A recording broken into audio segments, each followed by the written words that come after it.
Fireside chats. On friends Campfires and Dragons. listeners. Fireside Campfires chats and Dragons, via Fireside Campfires. chats, friends and listeners. Welcome. For those of you who are listening on For inspiration, we're not Dungeons those of you, and Dragons. what I was going to say, those of you who are listening on asynchronous, on demand in a podcast, or we appreciate you. We're glad that you're doing that, but you should know that if you ever have a chance to check us out on Twitch, we now have an increasingly large number of emotes, and you can provide inspiration to us by way of channel redemptions. Mm-hmm. So what that means for us while we're doing a podcast, I'm not sure, but it's inspiration nonetheless. Well, I'm excited to be back this week. Good to get to hang out again. It's always good to be around the fire. It feels good. I like I'm going to be honest. I really like the vibes. Like it's chill, it's cozy, but it's like dark at the same time, and like outside feel like I don't know. It's weird. Like right, it is captured. So we have this picture of a campfire with a couple mugs, and I have made a point. I'm pretty sure I did this last time. Tonight I certainly did, to make sure I had a nice warm mug of apple cider to drink, because to me, right, like that's just the feel of like being outside by the campfire with some friends, talking about your favorite hobbies and interests with a nice warm drink, especially in the fall. Chilling, hanging around the fire, talking about some Dungeons and Dragons. It's dark but warm. Oh, it's. I will say, for those of you who are on demand and maybe are listening to this via podcast, so you can't actually see, one of these days, get in, check out the stream setup, because I will say, Bear did a fantastic job with the background. Appreciate our production value. And I think the vibe hits exactly what I would have imagined and wanted it to be. Like the vibe is, I don't know. I think it couldn't be any better, if I'm being honest with you. I think it hits it dead on. Imagine yourself, you're listening to this podcast, you're listening to this stream, you're watching this on YouTube. Imagine yourself, it's a nice, crisp fall afternoon, evening. The sun's gone down. I'm there. You have just finished eating some s'mores. You've got a mug of hot chocolate or coffee or whatever you like to drink at night. And you're just hanging out with your friends around the campfire. A few people have already gone to sleep. The fire is crackling. Ooh, the crackling And you're fire. just chatting about whatever's next, whatever's coming up on, your next campaign that you're going to do in D&D, your next session, the next character you want to make. Man. And then you notice that around the campfire that the DM, you can pin him right away because he's the one complaining the most about all the players. Yeah. I think that's a stereotype that I resent. Yeah. Oh, well, man. All of that in mind, I think today it's not quite Halloween. It's peak, like, spooky season. All my neighbors are putting up all their fun decorations, except for my neighbors that keep their giant 19-foot skeleton up all year. And there's always a few of those, for sure. Hey, I don't hate it. They do fun stuff. They put like different shirts and decorations up on it all throughout the year. Oh, there goes one of my lights. If Boots went dim, that's because my cats just ran through and floored one of my lights. We're gonna run with it. I love it.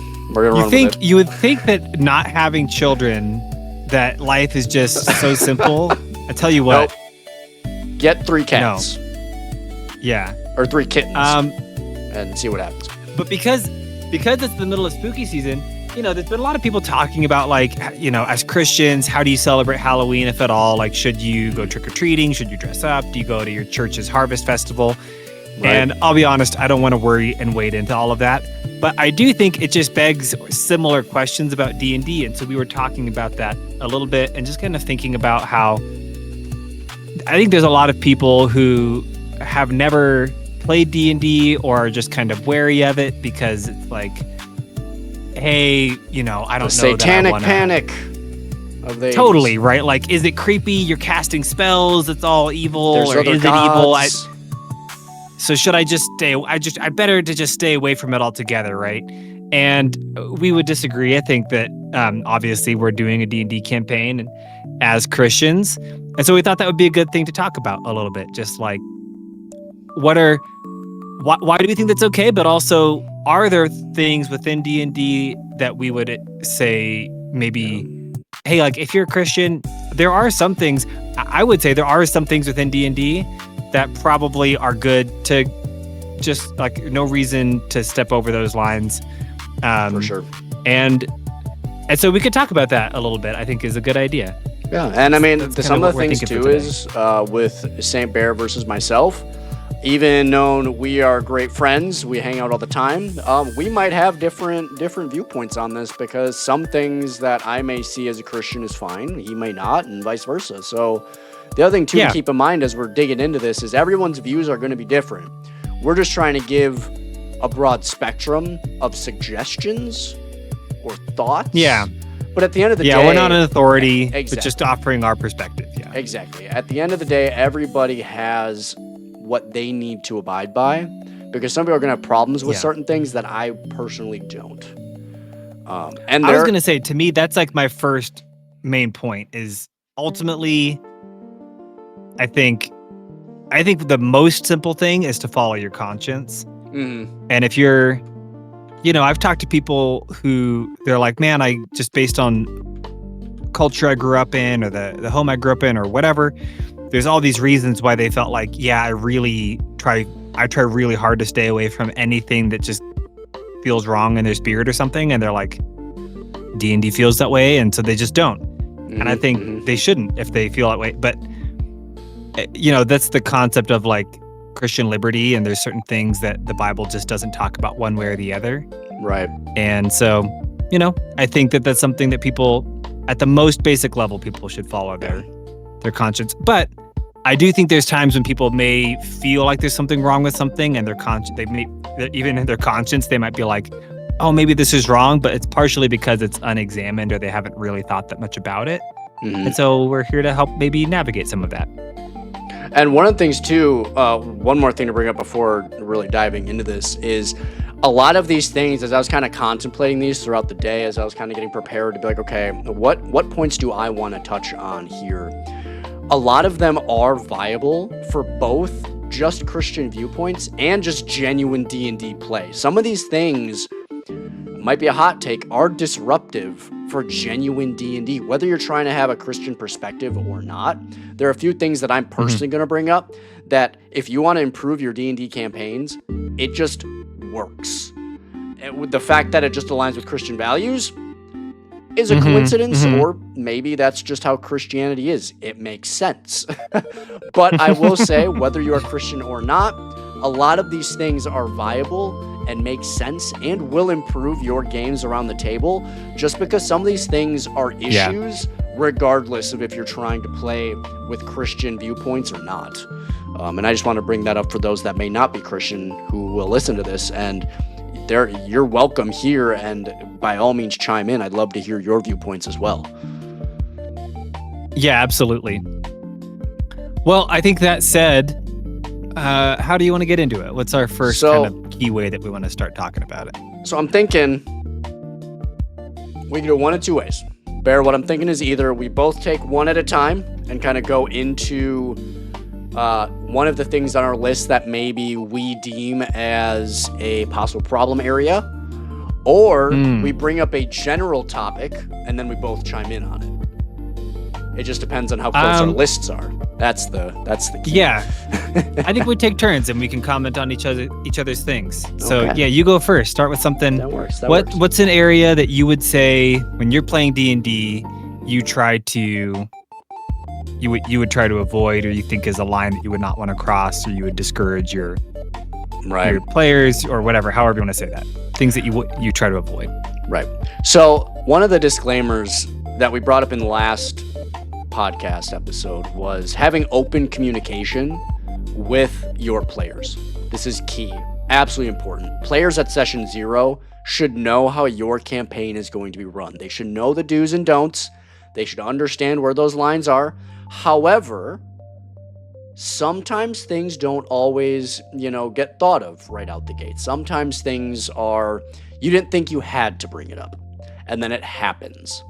So these are situations where, for example, anything I bring up is, let's say, for example, it wasn't brought up in the session 0 because you didn't think it had to be. And then all of a sudden it shows up in your game, how it might be a problem.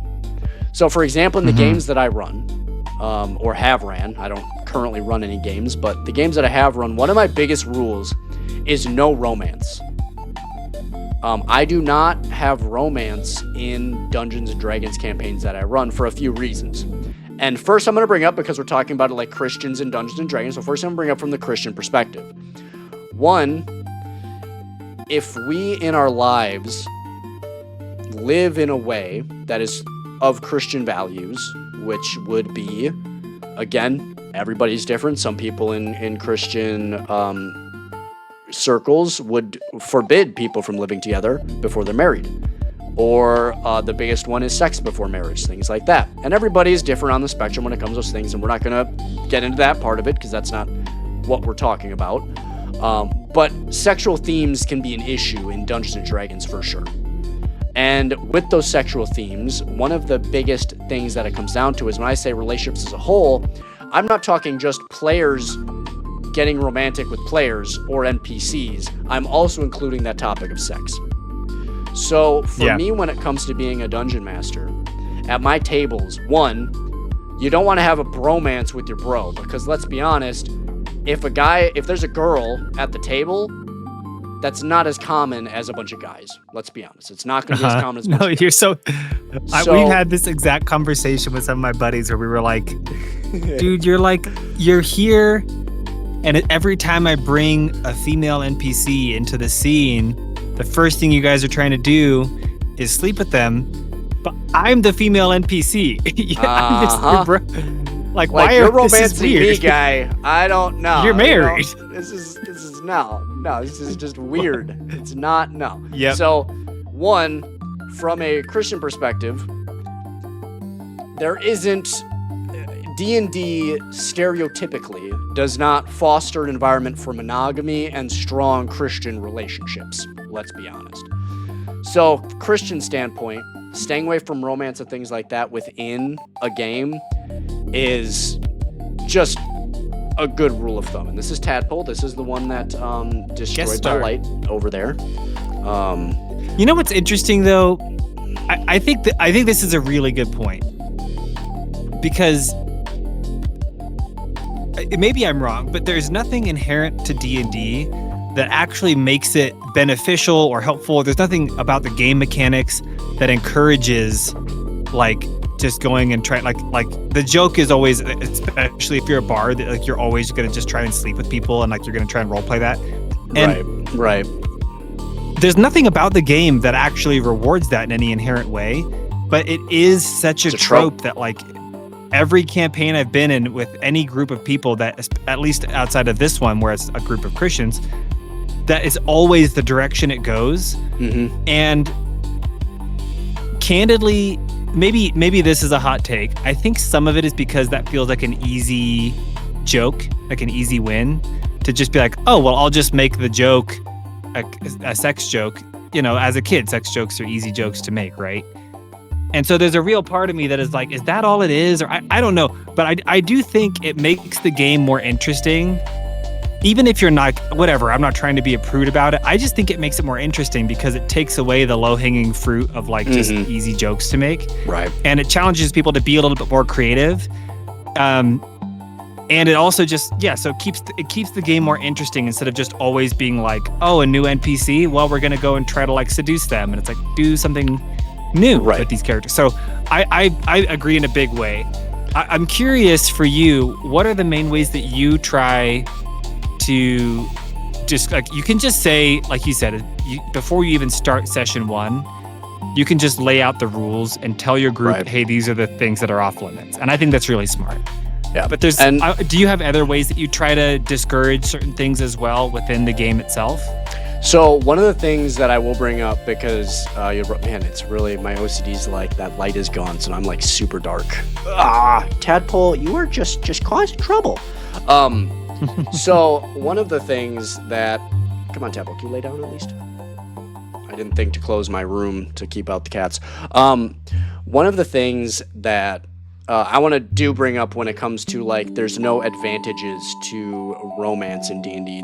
There's only, I'm not going to say there's zero advantages. The only advantage, arguably, there is one spell in a cleric spellbook that if you wed somebody, so pretty much a relationship. So if you wed somebody, you and the person, so the two people who got wed, so, oh my gosh, now Tadpole's going after all of my stuff on my desk. Tadpole, oh my gosh. Look, I'm just going to say, if you're listening to an audio-only version format of this, you're missing out on Tadpole destroying my cat desk. content. Yeah, there's a lot of. Well, it's also it's cuteness. destruction incarnate, but it's also cat being very cute. So you're missing out. Tadpole is That's literally just clearing my desk. But you're saying there's one spell that actually only works if you're ceremony. married? Yep, ceremony is a spell, and if you wed two people together, they get like, it's like advantage on saving throws or something. They get some sort of buff. So. Like, there is one thing, but you can only do it once because you can only get married once. For the next 7 days, each target gains a +2 bonus to armor class. There you go. That's such a specific niche. Yeah. Right. So, like, that's the only, like, reason, like, arguable mechanical reason you would ever want to romance in Dungeons & Dragons. But at that point, it doesn't... Like, it's a moot point. Because, yeah, it's a +2 AC for 7 days or 7 hours. Like, it's not even... 7 days. But even then, yeah, that's such a niche thing to be like, I really need this extra 2 AC for the next 7 days of this campaign. And then if you ever want to do it again, you'd have to be widowed. You have to... right. Whoever you get married to has to die. Well, and then on top of it, why don't you just get... Armor of Faith, like get a +2. Totally, yeah. There's so many other solutions. Like there's and that you can just keep doing. That's not usually the thing people are trying to do. Like usually people are not trying to go find the love of their life in D&D and get married. They're usually just trying to be pervy about stuff. Yeah, and that's the I thing. would say that's a big one. I'm like, yeah, if it's my table and I'm DMing, it's a place where I'm like, we could be more creative than that. It's not somewhere that we need to be going with all of our stories. Right. So to answer the question of like how to kind of work against that, as a DM, one of two things. First things first, if you don't set it in the session 0, because again, I would like to think it's common knowledge that that's a rule at the table, but unfortunately it's not. No. So and you may just forget.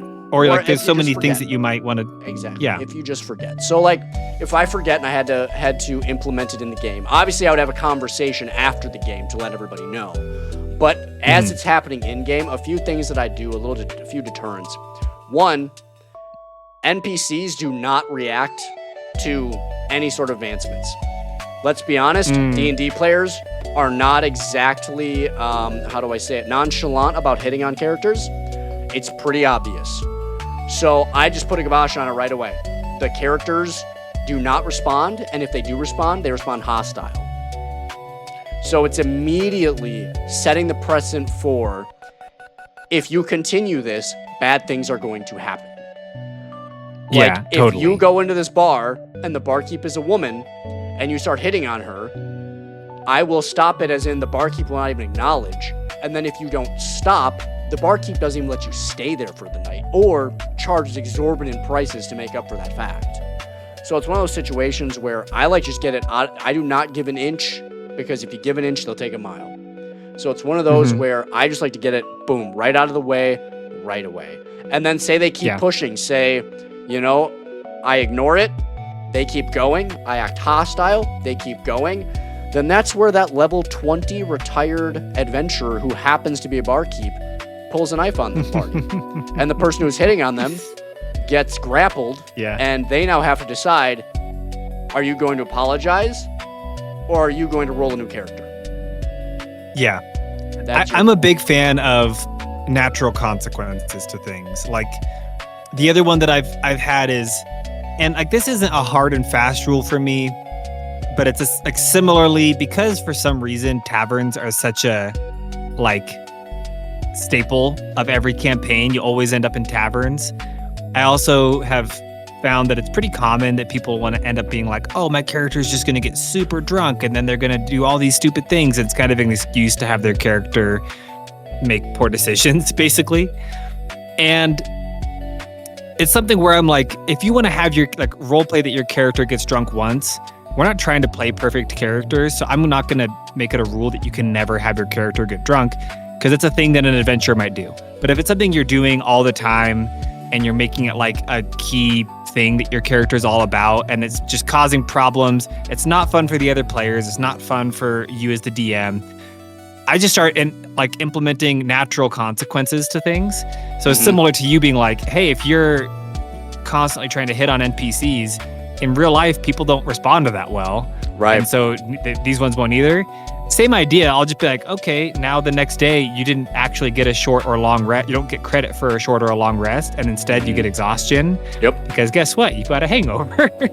Right. So and I like the idea of natural consequences to actions. Right. And one of my things I will argue, like, there are times and places for drinking in Dungeons and Dragons. I wholeheartedly believe that you're not there. Like, for example, there are literal game mechanics of like a drunken master monk. There are mechanics of brewer's supplies. There's genuine game mechanics, but there's a big difference between, like, Bear, like you were saying, I'm getting trashed every chance I get, and I am actually using this for the game mechanics purpose.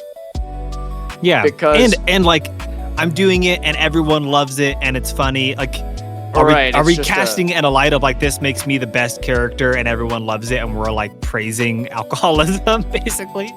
Or are we like, yeah, sometimes people drink and honestly a lot of the time it doesn't have the best results and it actually ended up getting my character in some hot water.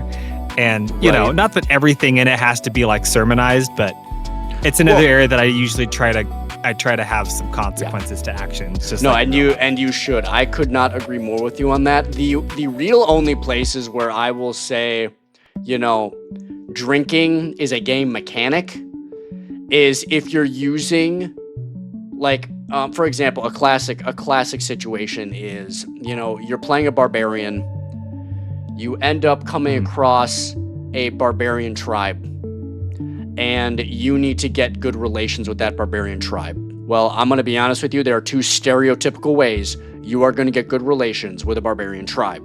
1, wrestling or fighting. 2, drinking. But this is a niche D&D mechanic. It's not, I'm just going to every tavern and getting trashed. Right. I'm actually trying to win over, because what the thing is, now you're not just getting drunk. You're adding constitution rolls. You're adding dexterity rolls at disadvantage, strength rolls at advantage. Like, you're adding different mechanics to this situation, right, where the drinking turns into part of the gameplay. It's not, I'm just going and getting drunk. But I agree with you. Outside of that, like, very niche kind of a diplomacy kind of situation, diplomatic situation, it's totally overdone. It's funny once, and I'm talking once in your life, not once per game. It's not even, like, it's just, I agree. It's a trope I try to stay away from. And to me, that's the thing. A lot of the things that, to me, I'm like, I'm a D&D player and I'm a Christian, so I'm going to discourage these at a table that I'm DMing. A lot of those same things are things that I'm just like, they're just not as fun. They feel less creative in general. They feel like overdone and tired. And so, what I would say though is, like, those are some of the main things. Like, I really tell people, like, hey, we don't need to be going around and trying to like romance every NPC. We don't need to be going around and just having our characters get drunk all the time. There's a few other things, like if there's a character or a player who they're like, I just want to play a character who's really greedy and like money hungry all the time and is gonna like cheat people out of all of their stuff. Same thing. I'll usually just do natural consequences to actions, and people won't trust them as much, and they won't be willing to share with them. Yeah, people those forget are some that, of the like, few news things. Travels. Right, exactly. Like, it's not a bubble.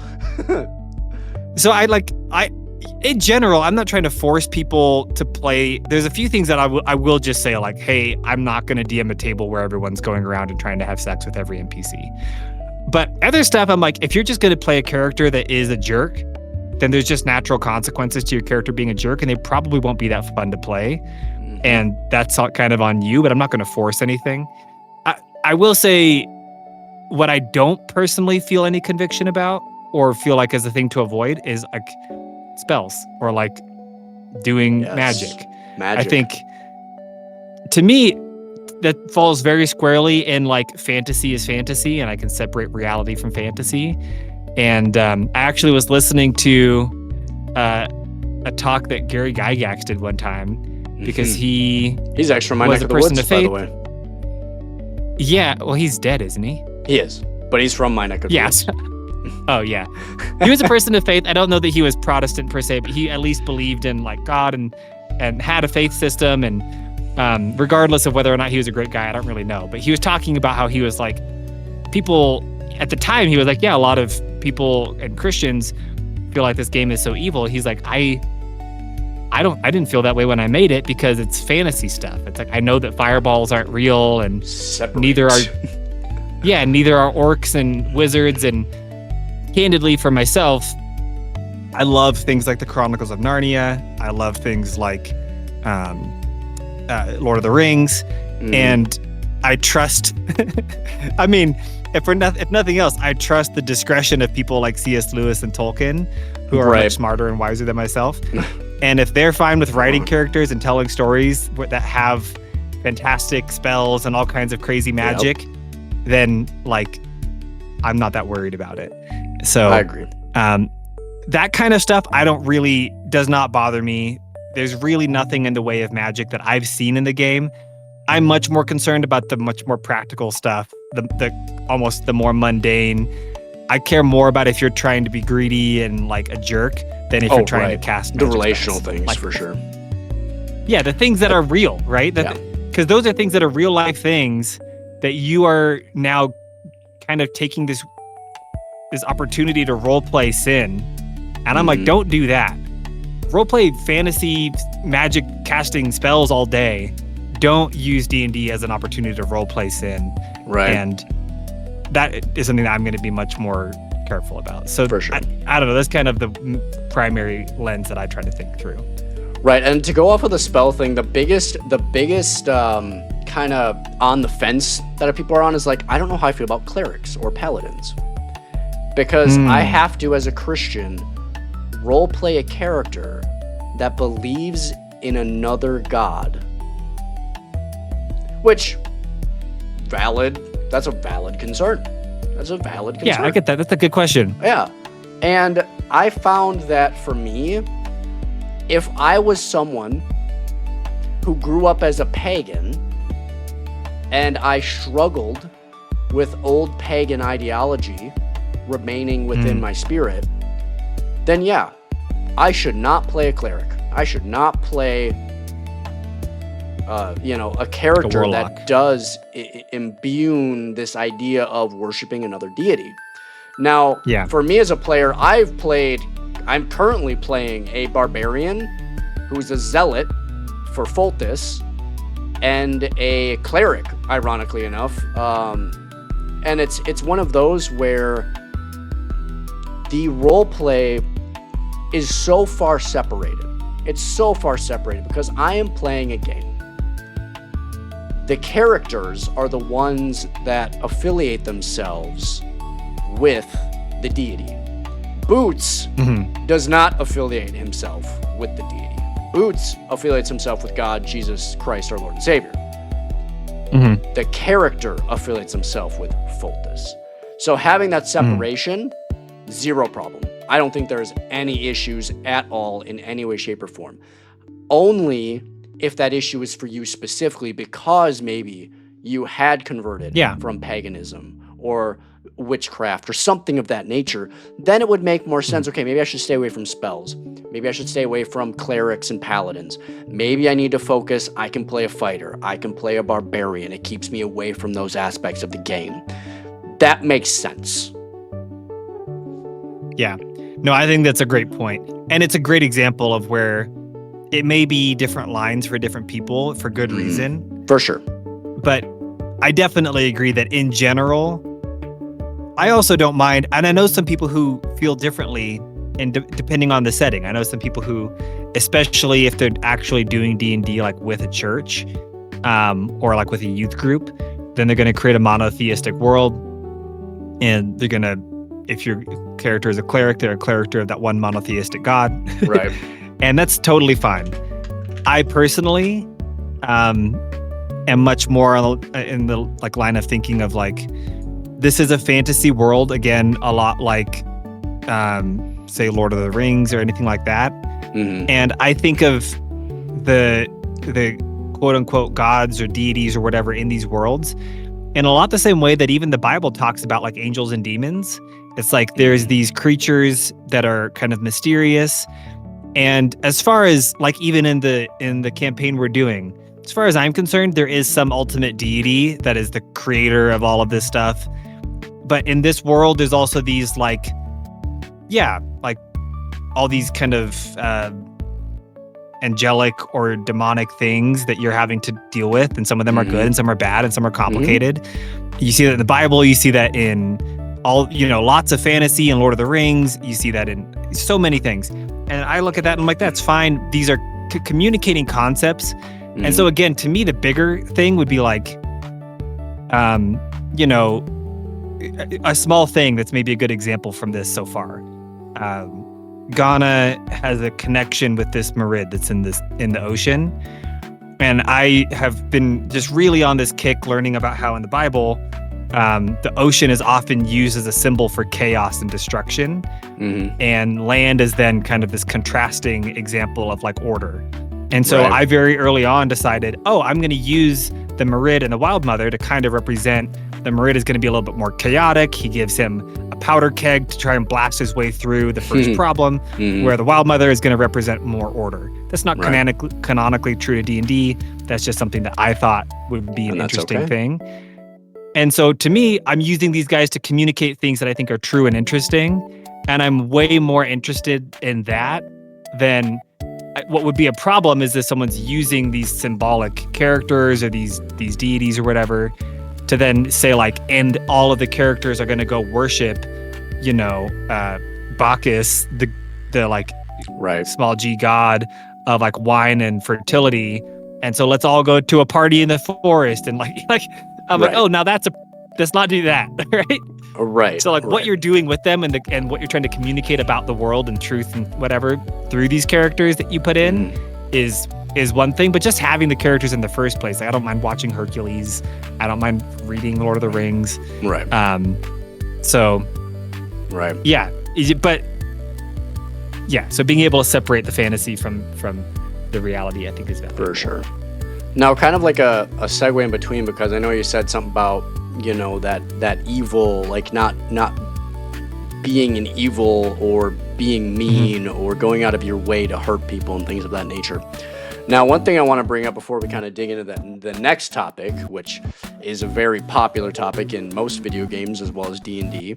But the first thing I want to touch on first is I will say I'm going to push slightly back on that a little bit and say, personally, I do like the dichotomy of good and evil in Dungeons & Dragons. And I think that it's not only on like the macro scale of like the overarching game of good and evil, but also the internal struggles of characters on the micro good and evil. Like, for example, one of the reasons I'm loving playing Ez is because he has that inner turmoil where he technically has these they are dark and evil abilities. They genuinely are not good. Like, he is, for those of you that aren't watching the Dungeons & Dragons show or watching it or listening to it, which by the way you should be, it's a great show, ran by Barry. He's doing a fantastic job. Ez is a College of Whispers bards. College of Whisper bards specialize in interrogation, espionage, and breaking people's minds. Like, literally the darkest side of bards is a whisper bard. They eventually can steal and capture people's souls. They are very dark characters. And I'm playing Yeah. them, and I'm a Christian. Now, the way you play it, though, is much different. I'm not going to lean into the dark, destructive nature or possibilities that Ez could technically do. Ez could do some very, very dark things. But in playing the game, I don't lead into that. What I do is there's this struggle between the good and the bad, where Ez does not want to be bad. Ez wants to be good. He wants to help others. He does help others. But he also is fighting against this evil, this just innately evil power that's within him, and trying to use that evil for good. So even if you do, because I'm not saying in D&D, don't play characters that have evil backstories or evil tendencies or by just default are more evil than good, doesn't mean you can't play them. I would just argue you should add some sort of good trope to them to even it out and bring it to the light. So again, as of right now, Ez is probably more evil than good just because he can't control that evil power. But eventually, as he grows, as long as, the DM doesn't TPK us, as long as that doesn't happen and Ez continues to grow throughout the campaign, then arguably Ez will become more good than evil because he's controlling those evil powers. So I'm a sucker for that mentality, that dynamic. I remember I read this book by C.S. Lewis about writing, and there's a quote from it that is pretty well known, but he's talking about this idea that like there's criticism for children's books that like, oh, you shouldn't ever put anything in books that might frighten children. And he's like, people mean one of two things by that. Either they mean that you shouldn't do anything that's going to like be traumatizing to children, in which case, true, like let's not give children like phobias. But the other thing sometimes that people mean is that we should keep out of a child's mind any knowledge that they were born into a world of death and violence and wounds and adventure and heroism and cowardice. And he's like, if that's what they mean, then they're giving children a false impression of the world, and we're feeding them escapism in an unhealthy way. And he's like, there's this. So his whole point is that like he would argue that in stories, even children's stories, there should be wicked kings and beheadings and battles and dungeons and giants and dragons, and let the villains be killed at the end of the book. Right. Like children should be exposed to these kinds of things. And so like kind of the summary of all of that, he says, since it's likely that children will meet cruel enemies, let them at least have heard of brave knights and heroic courage. And so I think that's a really great point. Like we should allow there to be painful things and dark things, and let even in the protagonists and then let them overcome those things. Right. It's a story where everything is always great and nothing scary ever happens and the characters never struggle. Is a really boring story and not actually helpful for anyone. Right. And the thing is, too, at the end of the day, and again, I mean, I guess arguably we're professional D&D players since we're streaming, but, like, arguably, I don't know if Ez is going to overcome this. Like, that's the crazy part about D&D, is as the story goes, characters may fall to evil. Like, I'm not saying that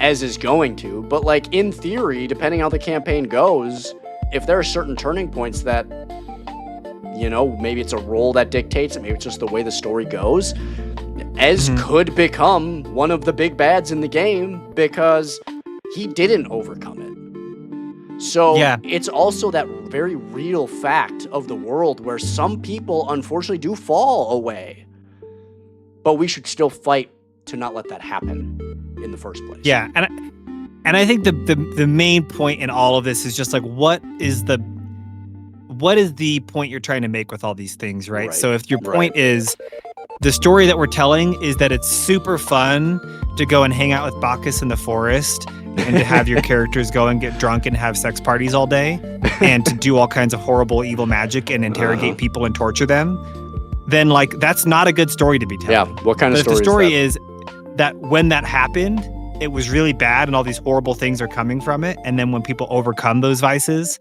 then a lot of good things come from that, then that's good, right? So Right. the point isn't that bad things should never happen or that people should never make mistakes. The point is, what are we painting as a negative or anyway? So I think that's a really good point. That was, I mean, most of what I had thought about in terms of like, in general, I feel like the main thing with it in terms of a Christian versus non-Christian D&D table is hopefully just a natural difference that comes from the culture of the people playing. Yeah. So there's really, in my mind, only a few key things that it's like, and rules that you put in place really or things are you discourage. The key things for sure. Yeah. The last one I want to bring up, which is maybe less on the Christian side and just more D&D in general. This is just something that you need to bite in the butt immediately if you're playing D&D. Because like I said, some of the things I'd be bringing up both pertain whether you're a Christian or not. And honestly, all of these things pertain whether or not you're a Christian, because you don't want your table to run amok and just cause chaos that you can't control. So the last one I want to bring up, which actually, Bear, I want to know your point of view on this first before I bring in my 2 cents on it, because it is a classic D&D trope. It is murder hoboing. Everybody knows it. Oh, yeah. Whether it's in video games or role-playing games, how do dungeon masters feel about or deal with murder hoboing? So, Bear, let me get your thoughts on that. Yeah, I think it's the same idea as like Leroy Jenkins, like that classic Leroy Jenkins video from WoW. And I would say it's a similar thing to the others, where I was like, if you are very good at D&D and you're very good at roleplay and you're very good at improv, I'm not saying it's impossible to do it in a way that's clever and fun and interesting, but I do think it is a lot harder, and most of the time it's just an easier, lazier, like if I don't know what I want to do, then I'm just going to run in every situation and just jump right into combat and never try anything creative. Right. And I think the reality is, usually if a DM has put an NPC in place, it's because they've probably built some level of backstory and some level of like information that they want that NPC to give you. And so my encouragement is always like, your DM usually is not there to hurt you. They're there because they want to help you. And if they are, classic, they are not a good DM. You're collectively telling a story. It is not DM versus players. Yeah. You are on a team. It's a Gandalf quote, right? He's like, I'm not trying to hurt you. I'm trying to help you. And so I think if you see your DM putting a trail of breadcrumbs in front of you, you could follow it. They're not trying to lead you to a house where they're going to like throw you in the oven and eat you. They're trying to guide you into the right part of the story where they have things prepared. Right. And so to me, murder hoboing, it's the same thing as like, if you come to a crossroad and your DM is like, to your right, there's this really interesting town and all these really great things. And to your left, there's kind of nothing. And you're like, then I'm going to go left. Just like being intentionally antagonistic to your DM is just actually going to result in a less fun experience for everyone. Because they're like, sure, you're trolling me as the DM a little bit, but what you're really doing is now you have to deal with this town that didn't plan at all and has no content prepared. So you're just like, it's not going to be. So that's my main feeling is, if you're going to murder hobo everything, your campaign is just going to be less fun because you're killing all the people that are trying to bring you interesting lore and content. Right. And eventually you're going to get stuck somewhere where you're just like, well, where do we go next? I don't know. The NPC that told us the information we needed is dead. So, I try to give enough stuff for people to fight where they don't need to do that. But yeah, I think it's kind of lazy.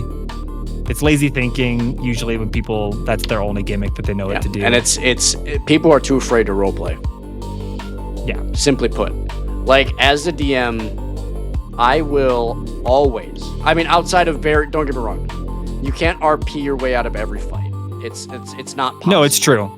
But all of the fights outside of very specific ones, like the big bad you have to fight the big bad. There's really no way out of that. Otherwise, they're not really a big bad. They're just, I don't know, nothing really.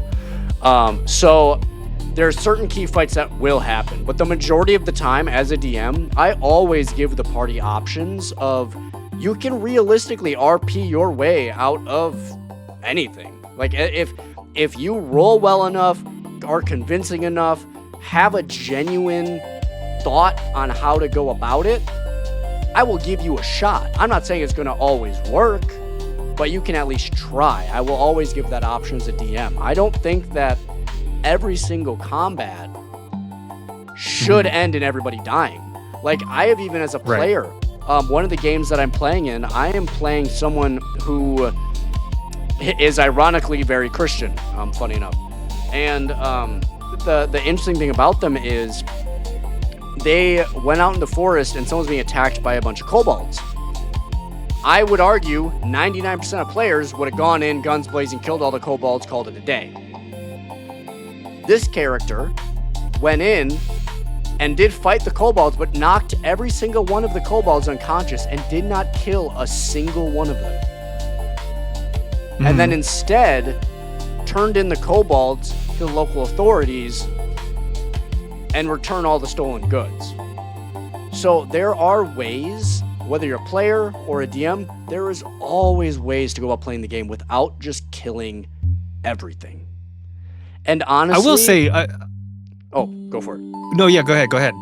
Well, I was saying, if you are going through a game and you think to yourself, when was the last time I didn't shoot first and ask questions later, and you can't really think of a time, you might want to rethink how you're playing the game a little bit. Because you shouldn't be killing everything. There should be role play. There should be that stress of, is this a combat that I'm supposed to get my way out of role-playing wise? Or is this a combat that's unavoidable? There should be that thought process of, okay, can I get out of this without combat? Then you find out you can't, then you go into combat. It shouldn't be, I'm going to go into combat, I'm not going to think about anything else. It should be that other way around. Too many people are thinking, it's combat, I gotta go. It's like, no. It should be the opposite. It should be, how do I get out of this combat through roleplay? Okay, I've exhausted that option. Now there's given me no other choice. I now will fight. I think a little thing that I try to do as a DM, this was something I learned pretty quick that I feel like has been helpful. And I don't think it's necessarily rules as written, but I noticed some podcasts that I listened to do this, and I thought it was helpful, is I just realized that for most players, as soon as you have them roll for initiative, that means for most people in their head, now I need to fight. Yep. The reality is, even once you've rolled for initiative, you can still try to roleplay. You could use your turn to try to convince or to talk or whatever, but just people typically don't. And look at it as like the bullet time. Think of it as like bullet time. All you're doing is you're not going into combat, you're going into turn-based roleplay. It's just bullet time. Because I know that people don't always think that way. Right. What I usually try to do is before initiative starts, there's a temptation to be like, you walk in the room, the guy's there, roll for initiative. Instead, I'll say, you guys have some time now before they swing at you. What do you want to do? And give that opportunity for people to have a reaction and to do something interesting. Right. And I just think that is really helpful. Mm-hmm. Because, like, for example, in our, as of the time of recording this recent session, you guys dropped into Tom's throne room, and I could have just said, and now you roll for initiative and you have to fight. Right. But instead, I very intentionally gave you guys some time, and you ended up not having to fight him at all. So I think that that's just something that is like, why just give people that opportunity, and it helps them think differently. So you can kind of prompt people out of that mindset of always going straight to damage, help people to think about like, oh, maybe I should try something else. You're clearly giving me the opportunity to try something else. So what do you think? Is that covering all the important stuff for the do's and don'ts of if you're trying to run a Christian D&D table? I think for a start, don't get me wrong, I'm pretty sure we could get an in-depth analysis of this and talk for hours, but I think that's a really good hey, let's just go through it kind of like a surface level, kind of break it down very quickly for people as to understand the do's and Yeah. don'ts of like running, but also being a player. And then I will say I did see something in the chat, which again, perk of being here when we're live is you can give your input on the podcast itself. But was one of the things where I built a character that is based in combat. That's a good point. Now, I'm a dirty min-maxer. I build characters to be powerful.